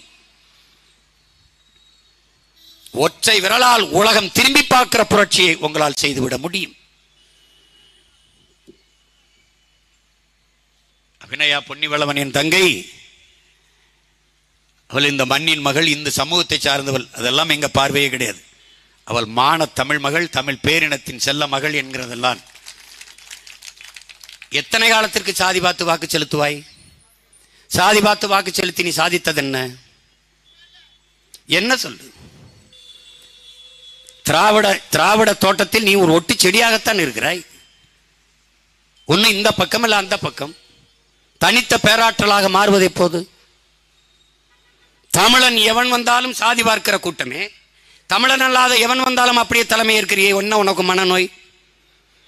நீ உதயநிதியை தலைமை ஏற்பாயில, நீ என்ன சாதின்னு யாராவது கேட்பியா? இல்ல ஐயா ஸ்டாலின் கேட்டிருக்கியா? கேட்டிருக்கீங்களா? கேட்பீங்களா? கேட்க மாட்டீங்க. ஏன்? தமிழர் யாரும் இல்லாதவன், தமிழன் அல்லாத யார் வந்தாலும் தலைவன். தமிழன் யார் வந்தாலும் இந்த சாதி அந்த சாதி, இந்த மதம் அந்த மதம். உனக்கு எப்படி அரசியல் அதிகாரம் வரும்? தாய் நிலத்திலே நீ அடிமையாக வாழ்வதை தவிர அவர் வழியே இல்லாது போய்விடுகிறது. அதனால்தான் உரிமை இழந்து, உடைமைகளை இழந்து, உயிரை இழக்கிற அவல நிலைக்கு தள்ளப்பட்டு கண் முன்னாடி வளம் களவுவது ஒன்றும் செய்ய முடியல. பணத்தை வைத்திருந்தால் வாழ்ந்து விடலாம் என்று எண்ணுகிற கூட்டத்தை, என் பைத்தியக்கார என் சொந்தங்களை வைத்துக் கொண்டு என்ன பண்ணுவீர்கள்? பணம் மட்டும் இருந்தால் வாழ்ந்து விடுகிறார். நீர் வேண்டாமா? காற்று வேண்டாமா? நஞ்சில்லாத உணவு வேண்டாமா? 100 மரணங்களை பட்டியலிடுங்கள், எண்ணுங்கள். 90 மரணம் புற்றுநோயால் நிகழ்கிறது. ஏன்? காற்று, நீர், உணவு எல்லாம் விஷமாகி போனது. என் உடன் பிறந்தவர்களே, அவன் சாராயத்து குடித்து ஒரு நாளில் செத்தான், நீங்க கொஞ்சம் கொஞ்சமாக செத்துக் கொண்டிருக்கிறீர்கள். அவ்வளவுதான். இப்படி கேட்டு பாருங்களேன். நம்ம அக்கா தங்கச்சிக்கு, நம் பெரியம்மா சின்னம்மாவுக்கு குடத்தை வைத்துக் கொண்டு தண்ணி கலைகிறார்களே, அவர்களுக்கு கிடைக்காத தண்ணீர் இந்த முதலாளிகளுக்கு எப்படி கிடைக்கிறது? எங்கிருந்து வருகிறது? ஒரே ஒரு கேள்வி. 50 கேன் அப்போலோ, 50 கேன், 50 குடுவையில் உங்களுக்கு வேணுமா? ஒரு அலைபேசியில் அழைத்து சொல்லுங்கள், உடனே வருகிறது. அவனுக்கு எங்கிருந்து வருது தண்ணி? இந்த கிண்ல, இந்த அக்வஃபனா, இந்த மினரல், வாய்க்கு வராத பேர்கள்லாம் வைத்து விற்கிறானே, அது குடிக்கிற தரத்தில் இருக்கா? அவனுக்கு எங்கிருந்து நீர் கிடைக்கிறது? யார்கிட்டயாவது கேள்வி இருக்கா? நீங்கள் எழுப்பியது உண்டா? ஒரே ஒரு ஓட்டை போட்டு என் தங்கச்சி வெளில வைங்க, அவள் சட்டசபையில் கேட்பா, எவன்கிட்ட பதில் இருக்கா பார்ப்போம்.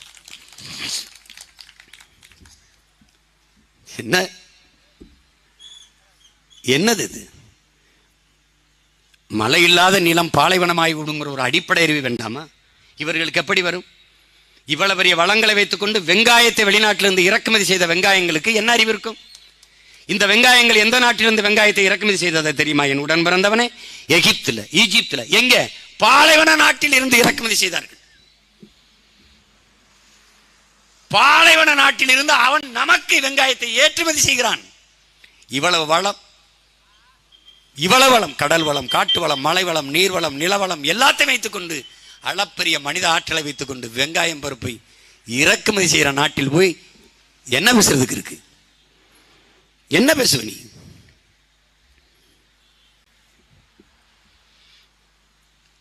கொடுமை நிகழ்ந்து விட்டது. அப்ப இருந்து எங்க ஐயா போராடுறாங்க, மருத்துவர் ஐயா, சமூக நீதியை காக்கணும்னு. சந்தர்ப்பம் அமையல. சமூக நீதிக்கு எதிராக இருக்க திமுகவோட நிற்க வேண்டியிருக்கு, இல்லைன்னா அதிமுகவோட நிற்க வேண்டியிருக்கு. சமூக நீதினா விலை என்னன்னு கேட்குற பாரதிய ஜனதாவோட நிற்க வேண்டியிருக்கு. அதனால அவர் பிள்ளைகள் நாங்கள் இவன் எவனோடும் சேரக்கூடாது, தனிச்சு நிற்க முடிவெடுத்தா இந்த வேலையை செய்கிறோம். ஏன் படிப்பறிவை விட பட்டறிவு மேலானதுங்கிறதுனால இது பட்டறிவு. எங்கள் முன்னவர்கள் பட்ட அறிவு, பிள்ளைகள் அந்த பாதையில் நடக்கிறோம். அவ்வளவுதான், அவ்வளவுதான்.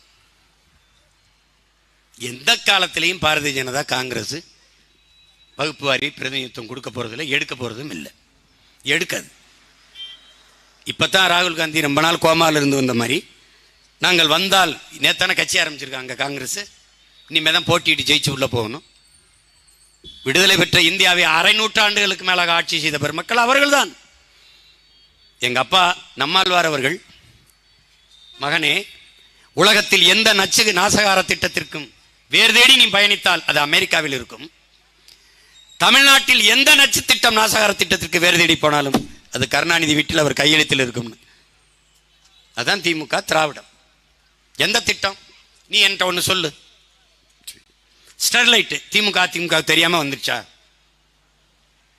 திணிச்சது யாரு? காங்கிரஸ், பிஜேபி. அவங்களுக்கு தெரியாம வந்துருச்சா? இல்ல.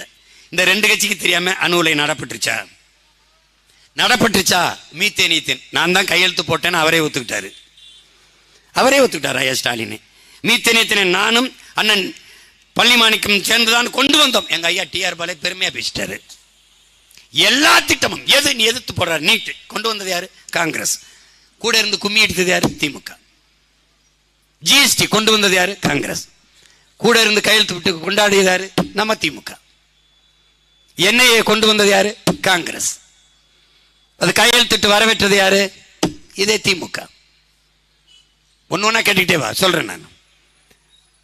என்ஐஏவுக்கு முதலா தென்னகத்தில், தென் மாநிலங்கள்ல அலுவலம் வைக்க திறந்து விட்டது யாரு? ஐயா ஸ்டாலின். இவங்கள மாறி ஒரு கொடுமைக்காரங்களை நீ உலக வரலாற்றில் சந்திச்சிருவ. உன் கண் முன்னே லட்சக்கணக்கான உன் இனச்சந்தங்களை கொன்று வைத்தது காங்கிரஸ். கூட நின்று அந்த துரோகத்திற்கு துணை நின்றது திராவிட முன்னேற்ற கழகம் திமுக. 1,76,000 மக்கள் செத்ததை பத்தியே கவலைப்படாத இந்த கட்சிகள் இந்த 80 பேர் சாராயங்குடி செத்ததை பத்தியா கவலைப்பட போகுது? இந்த சாவுக்கு ஐயா ராகுல் காந்தியினுடைய வருத்தம் என்ன? ஐயா மோடி ஐயாவின் வருத்தம் என்ன? இதே சாவு குஜராத்தில், பீகாரில், அல்லது மத்திய பிரதேசத்தில், உத்தரப்பிரதேசத்தில், ராஜஸ்தானில் என்ன நடந்திருக்கும் நினைக்கிறீங்க? நம்மளை மனிதனாவே மதிக்க மாட்டான். ஏன் தமிழ் தேசிய அரசியல் பேசுற உங்க பிள்ளைகள் ஏன் தேவைப்படுது? இந்த அரசியலின் வளர்ச்சியை எவனும் தடுக்க முடியாது. ஏன்? இது காலம் பிரசவித்தது, வரலாறு கையளித்த கடமை. இந்தியா ஒரே நாடு என்றார்கள், ஒரே தேர்தல் என்றார்கள், ஒரே ரேஷன் கார்டு என்றார்கள், நாம் இந்துக்கள் என்றார்கள், தேசிய நீரோட்டத்துக்கு கரையுங்கள் என்றார்கள், எல்லாம் சொன்னார்கள், ஒரே வரி என்றார்கள், எல்லாம் ஒரே நாடு, ஒரே ரேஷன் கார்டு, எல்லாம் நாம் இந்தியர் என்றார்கள், நம்பினோம். ஆனால் ஒரிசாவை ஒரு தமிழ் மகன், நம் உறவினன் கார்த்திகேய பாண்டியன் ஆளல. ஆள்வதற்கான வாய்ப்பு இருக்குது. நவீன் பட்நாயக்கு அப்புறம் ஒரு தமிழன் கார்த்திகேய பாண்டியன் ஒரிசாவின் முதலமைச்சர் ஆவாரா என்று எதிர்பார்ப்பு, ஆவதற்கான வாய்ப்பு, அவ்வளவுதான். இந்த இந்திய நாட்டின் பிரதமர், இந்திய நாட்டின் உள்துறை அமைச்சர் அமித்ஷா ஒரே நாடு என்று குவியவர்கள், பாரத மாதாவின் புதல்வர்கள் என்று பேசியவர்கள், ஒரே வரி எல்லாம் பேசியவர்கள், ஒரிசா என்று வருகிற போது ஒரிசாவை ஒரு தமிழன் ஆள்வதா, பாய் பாய் பாண்டியா என்று பேசி தோக்கடித்தார். இப்ப தெரியுதா? அந்த இடத்தில் இந்திய தேசியம் செத்து அடக்கம் பண்ணப்பட்டது, தமிழ் தேசியம் பிறந்து எழுச்சி விட்டுட்டது, அவ்வளவுதான். அப்ப நீ இந்தியன் என்னை சொன்னது பொய், இந்தியன் என்னை சொன்னது ஏமாற்று. நீ ஒரே நாடு, ஒரே ரேஷன் கார்டு, ஒரே வரியெல்லாம் என்னை சுரண்டுவதற்கு, கொழுப்பதற்கு, வேறதற்கு? ஒரிசாவை தமிழன் ஆளக்கூடாது என்றால் நீ இந்தியன் என் நிலத்துக்குள்ள நுழையக்கூடாதுரா. இதாண்டா என் கோட்பாடு. நீ எங்க நீ வென்று காட்டு பிஜேபி. நீ 26ல மொத்த கட்சியும் கூட கூட்டணி சேர்த்து நின்று பாரு, என்னை எங்க வீழ்த்திரு பார்ப்போம். என்ன இயக்கத்தனம் பாருங்க. ஒரு தமிழன் 65 வருஷமா எங்களை ஆண்டு ஒழிக்கிறான்டா அந்நியவன். என் இனம் சாராதவர் கையிலே 60 ஆண்டுகளுக்கு மேலாக நிலத்தின் அதிகாரம், வலிமை மிக்க அதிகாரம். இந்த கிருஷ்ணகிரியில் ஓட்டு போட்டு ஒரு எம்பி அனுப்புனா அவன் தெலுங்குல உறுதிமொழி எடுத்துக்கிட்டு இருக்காரு. என் மகளை ஜெயிக்க வச்சு அனுப்பியிருந்தா இப்படித்தான் இருக்குமா? என் மகள் வித்யாவை ஜெயிக்க வச்சு அனுப்பியிருந்தா தமிழன் ஓட்டுல தெலுங்குல உறுதிமொழி. செத்துப்போ. விஷம் இல்லைன்னா கள்ளச்சாரம் வைக்கிது, குடிச்சிட்டு படுத்து போ. விஷம் குடிச்சா தலங்காசு தர மாட்டான்.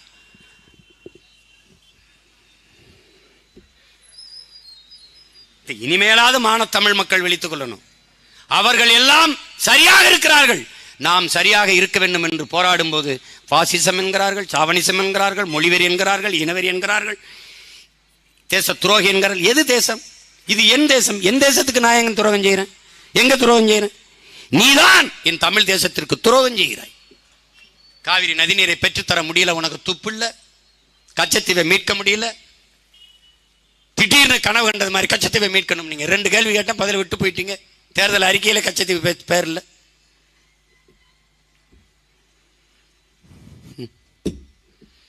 எல்லாத்தையும் விட எங்களை சாதி மதத்துக்கு ஓட்டு போடு, எங்களை சாகடிச்சிரு. எங்களை சாகடிச்சுட்டு நீ எதுக்கு வேணாலும் ஓட்டு போட்டு போ. இப்பவும் சொல்றேன், எப்பவும் சொல்வேன், சாதி பார்த்து என் தங்கை தமிழ் மகள் மான தமிழச்சி என்று நீங்கள் கருதினால் என் தங்கைக்கு இந்த மைக்கு சின்னத்தில் வாக்கு செலுத்துங்கள். இந்த சாதிக்காரி என்று நீங்கள் கருதினால், சாதி பார்த்து போடுவதா இருந்தால் போட்டு விடாதீர்கள். உங்கள் ஓட்டு எங்களுக்கு தீட்டாகிவிடும். நாங்கள் ஏற்றுக்கொண்ட கொள்கை கோட்பாட்டுக்கே அது எதிரானது. சாதிதான் என் தங்கைக்கு தகுதி என்றால் தயவு செய்து ஓட்டு போடாதீர்கள். அவள் தகுதி வாய்ந்தவள், தமிழ் மகள், அறிவில் சிறந்த பெண்மகள். இந்த இனத்தின் பெருமை மிக அடையாளங்களில் ஒருவராக அவர் வளர்வாள், வாழ்வாள் என்று நீங்கள் நம்பினால் என் தங்கைக்கு இந்த ஒளிவாங்கி சின்னத்திலே வாக்கு செலுத்தி வெற்றி பெற செய்யுங்கள். உங்களுக்கு தெரியுமா என் உடன் பிறந்தவர்களே, என் அருமை பெற்றோர்களே, உலகத்தில் உயர்ந்த மனிதன் யார்? உயர்ந்த மனிதன் யார்? எவன் கீழே விழுந்து கிடக்கிறானோ அவனை தூக்கிவிட எவன் குனிகிறானோ அவன்தான் உலகத்திலே உயர்ந்த மனிதன் என்கிறார். தாழ கிடப்பவனை தற்காத்து நிற்பதே தர்மம் என்கிறார் தாத்தா வைகுந்தர் அவர்கள். அப்படி விழுந்து கிடக்கிற தமிழ் தேசிய இன பிள்ளைகளை குனிந்து தூக்குவதற்கு குனியுங்கள். நீங்க தான் உலகத்திலே உயர்ந்த பெருமக்கள். தோற்று நின்றாலும் உங்கள் பிள்ளைகள் வாருங்கள். பின்னடையாமல் நிற்கிற இந்த வீர பிள்ளைகளை, மான பிள்ளைகளை நீங்கள் வாக்கு செலுத்தி வெல்ல விடுங்கள். நாங்கள் நிற்பது எங்களுக்காக அல்ல, என் தமிழ் மீது என் தலைவன் மீது ஆணையிட்டு சொல்கிறேன், உங்களுக்காக. உங்களுக்காகவும் இல்லை, உங்கள் வருங்கால சந்ததியினருக்காக, எனக்கும் பின் வருகிற என் தம்பி தங்கைகளுக்காக. அவர்களுக்காக தான் இந்த மூச்சை பேச்சாக்கி இப்படி கத்திக்கொண்டிருப்பதற்கு காரணம் அதுதான். எங்களுக்கு உயர்ந்த நோக்கம் இருக்கு. என் உடன் பிறந்தவர்களே, பேரன்பு பெற்றோர்களே, அதை அடைவதற்கு எங்களுக்கு உழைப்பை தவிர வேற ஒன்றும் இல்லை. பொருளாதாரம் இல்லை, பணம் இல்லை. தேர்தல் செலவுக்கு பிச்சை எடுக்கிறோம். 1000 500 என்று ஒவ்வொருத்தரிடையா சேர்த்து கொண்டு செலவு செய்கிறோம். இத்தனை பேர் ஒன்றாக கூடி சாப்பிட்டு படுக்க இடம் இல்லை. எங்கு தங்குவது, எங்கு உண்ணுவது, எதை எங்குன்னு தெரியாத அலைகிறோம், திக்கு தெரியாது. ஆனால் நீங்கள் ஒரு அமைச்சர் 20 கோடி, எத்தனை அமைச்சர்கள், எத்தனை ஒரு தொகுதிக்கு? இப்படி வென்று என்னதான் சாதிக்கப் போகிறீர்கள்? என்ன சாதிக்கப் போகிறீர்கள்? சாதித்தான் என்ன? பாருங்கள், உங்க குப்பைகளை கூட்டுவதற்கு இந்த பிள்ளைகள் எவ்வளவு போராடுகிறோம் பாருங்கள். பணம்தான் அரசியலை தீர்மானிக்கும் என்கிற நிலையை மாற்றி மக்களுக்கு சேவை செய்ய வேண்டும் என்கிற நல்ல மனம்தான் வெல்ல வேண்டும் என்கிற போராடி கொண்டிருக்கிறோம். அதற்கு நீங்கள் செய்ய வேண்டியது ஒன்றுமில்லை, ஒரே ஒரு ஓட்டு, ஒரே ஒரு ஓட்டு. தயவு செய்து உதயசூரியன் சின்னத்தை மறங்க, மைக் சின்னத்தை நினைங்க. அந்த சின்னத்திற்கு வாக்கு செலுத்தி என் அன்பு தங்கையை தமிழக சட்டமன்றத்திற்குள் நுழைய செய்யுங்கள். அவ ஒருத்தி போதும். மேற்கு வங்கத்திலிருந்தே மகுவா மைத்ராங்கிற ஒரு பெண் தான் இந்திய பாராளுமன்றத்திலே கலக்கி எடுத்தாள். அது மாதிரி என் தங்கை அபிநயாயி தமிழ்நாடு சட்டமன்றத்திலே கலக்கி எடுப்பாள். 2 ஆண்டு தானே இருக்கட்டும், 2 மாதம் கூட இருக்கட்டும், 2 மாதம் கூட இருக்கட்டும்.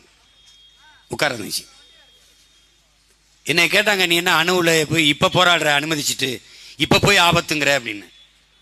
நான் கேட்டேன், ஒரு மாப்பிள்ளையை பார்த்துட்டோம், பொண்ணு கொடுக்குறது முடிவு பண்ணிட்டோம், மனமேடை வரைக்கும் உட்கார வச்சுட்டோம், சொந்தக்காரங்களாம் கூட்டிட்டோம். அப்போ தான் தெரியுது மாப்பிள்ளைக்கு எயிட்ஸ்ன்னு. இப்போ நிறுத்துறதா கல்யாணத்தை கட்டி வச்சிடறதா? அப்போ அது மாதிரி தான் இந்த அணுவில் தெரிஞ்சிருச்சு ஆபத்துன்ட்டு இப்போ நிறுத்தணும். இப்போவாது நீங்கள் புரிஞ்சுக்கிறீங்க. திமுகவுக்கு ஓட்டு போட்டு இப்போவாது தெரிஞ்சிருச்சு ஆபத்துன்னு. 2 வருஷம் தான் இருக்கு. இப்போவாது முடிச்சு மைக் சின்னத்துக்கு ஓட்டு போட்டுருங்க, தயவு செய்து போட்டுருங்க. திரும்ப திரும்ப அதே தவற செய்யாது. தெரியாம செய்யறது தவறு, தெரிஞ்சே செய்யறது தவறு இல்லை. அது கொடுமை, அது பைத்தியக்காரத்தனம், முட்டாள்தனம், அறிவில்லாததனம். செய்யாதீங்க. ஒரு தடவை மாத்துங்க, சிந்தனையை மாத்துங்க, சட்டையை மாத்துங்க. ஒரே சட்டையை 60 வருஷமா போடுறீங்க. ஒரே சட்டை சாம்பாரே வைக்க சொல்றேன் அம்மாவை, அம்மா 10 நாளைக்கு வெறும் சாம்பார் சாப்பிட்டுருங்க பார்ப்போம். எப்படி 60 வருஷமா உதயசூரியன் நீங்க போட்டு தொலைக்கிறீங்க? கருமம். உதயசூரியன் வருவார், விடியும் அவர் வீட்டுக்கு, நாட்டுக்கு ஒரு மாறுதலும் வராது. எனவே என் உடன் பிறந்தவர்கள், அருமை சொந்தங்கள், படித்த என் தம்பி தங்கைகள், எங்கள் பேச்சுகளை உற்று நோக்கிற என் உடன் பிறந்தார்கள், எங்களுடைய அரசியலை ஆழ்ந்து கவனியுங்கள். எவ்வளவு காலமாக சோர்வின்றி தளர்வின்றி உங்கள் பிள்ளைகள் இந்த பயணத்தை தொடரும் பாருங்கள். இந்த விக்கிரவாண்டி தேர்தல்களில் எல்லோரும் விலகிய பிறகும் நாங்கள் களத்தில் நிற்கிறோம். அதிமுக, தேமுதிக, இந்த இயக்கத்தை சார்ந்த என் அருமை பெருமக்கள், அதில் இருக்கிற என் உறவுகள், நாங்கள் பெரிதும் மதிக்கிற தலைவர் பெருமக்கள்கிட்ட நாங்கள் கேட்பது, இந்த விக்கிரவாண்டி தொகுதியில் இருக்க இந்த இயக்கத்து தோழர்கள், உடன் பிறந்தவர்கள்ட்ட நாங்கள் கேட்பது, நாங்கள் கட்சி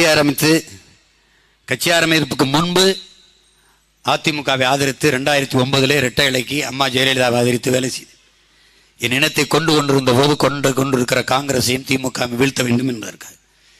அதற்கு பிறகு 2011 நான் உங்கள் கூட்டணியை ஆதரித்து வேலை செய்தேன். அதுக்கு பிறகு 2014 பாராளுமன்ற தேர்தலில் உங்களை ஆதரித்து வேலை செய்தேன். எந்த பிரதிபலனையும் எதிர்பார்க்கல. ₹1 காசு கூட நீங்க எனக்கு தரவும் இல்லை, நான் வாங்கவும் இல்லை. உண்டியல் குளிக்குத்தான் வேலை செஞ்சேன். அந்த மகன் இன்னைக்கு நிற்கிறேன். இது ஒரு சூழல். பொது எதிரி நமக்கு திமுக. அவர்களை வீழ்த்துவதற்கு இருக்கிற வாய்ப்பு, ஒரே வாய்ப்பு. அதே மாதிரி ஐயா விஜயகாந்த் அவர்கள் அம்மா ஜெயலலிதா அவர்களோடு கூட்டணி வைக்கும்போது நான் அவருடைய 45 தொகுதியில் நின்றார்கள். அவர்கள் 45 தொகுதியிலும் அவர்களை ஆதரித்து நான் வேலை செஞ்சேன். ஐயா விஜயகாந்த் அவர்களுக்கும் நான் வேலை செஞ்சேன். அவருடைய தொகுதியில் போய் நான் வேலை செஞ்சேன். கடைசி அரை மணி நேரம் தான் இருந்தது, முடிய போகுது. அந்த 10 மணி நேரம் வேகமாக ஓடி போய் அந்த கடைசி அரை மணி நேரம் நான் பேசி இறங்கினேன். அவருக்காக கடைசி அந்த கூட்டத்தை அன்னைக்கு அங்கே முடித்தோம். அவளை வேலை செஞ்சேன். அவர் மேலே நாங்கள் நிறைய நன்மதிப்பு கொண்டிருக்கிறோம். குறிப்பாக தம்பி விஜய் பிரபாகரன் தோற்றுக்க கூடாது, அது எனக்கு மனச்சுமை வலி. அவங்க வெல்ல வைத்திருக்கலாம். இந்த நாட்டின் நல்ல அரசியல் உருவாக வேண்டும் என்றால் அறிவார்ந்த தமிழ் சமூக பிள்ளையிடத்திலே, என் அன்பு சொந்தங்களிடத்தில் நான் சொல்லுவேன், திமுக என்ற நச்சு மரத்தை வெட்டி வீழ்த்தாமல் இந்த நாட்டில் நல்ல அரசியல் பிறக்காது, நல்ல ஆட்சி மலராது. அதற்கு எளிய பிள்ளைகள் எங்களை நீங்கள் ஆதரித்து எங்களுக்கு துணையாக இந்த தேர்தலில் நில்லுங்கள். 26 என்ன நடக்குது என்பதை அப்புறம் பார்க்கலாம். ஒரு தடவை ஒரே ஒரு தடவை எங்களுக்கு துணை. நான் நின்றுருக்கேன், உங்களுக்கு நின்றுருக்கேன், நீங்கள் யாரும் மறுக்க முடியாது. நின்றுருக்கேன். இந்த ஒரு தேர்தல், ஒரு இடைத்தேர்தல் தான். நீங்கள் நிக்கல. அதனால உங்கள் ஆதரவை எளிய மக்கள் எங்களுக்கு, என் அன்பு தங்கை அபிநயா புண்ணிவளவனுக்கு தந்து நீங்கள் வெற்றி பெற செய்ய வேண்டும் என்று அன்போடு வேண்டுகிறேன். புரட்சி எப்போதும் வெல்லும். உங்கள் பிள்ளைகளில் எங்களின் வெற்றி எதை சொல்லும்? எங்களின் இலக்கு ஒன்றுதான், இனத்தின் விடுதலை. இனம் ஒன்றாவும், இலக்கை வென்றாவும். தமிழ் தாய் வாழ்க.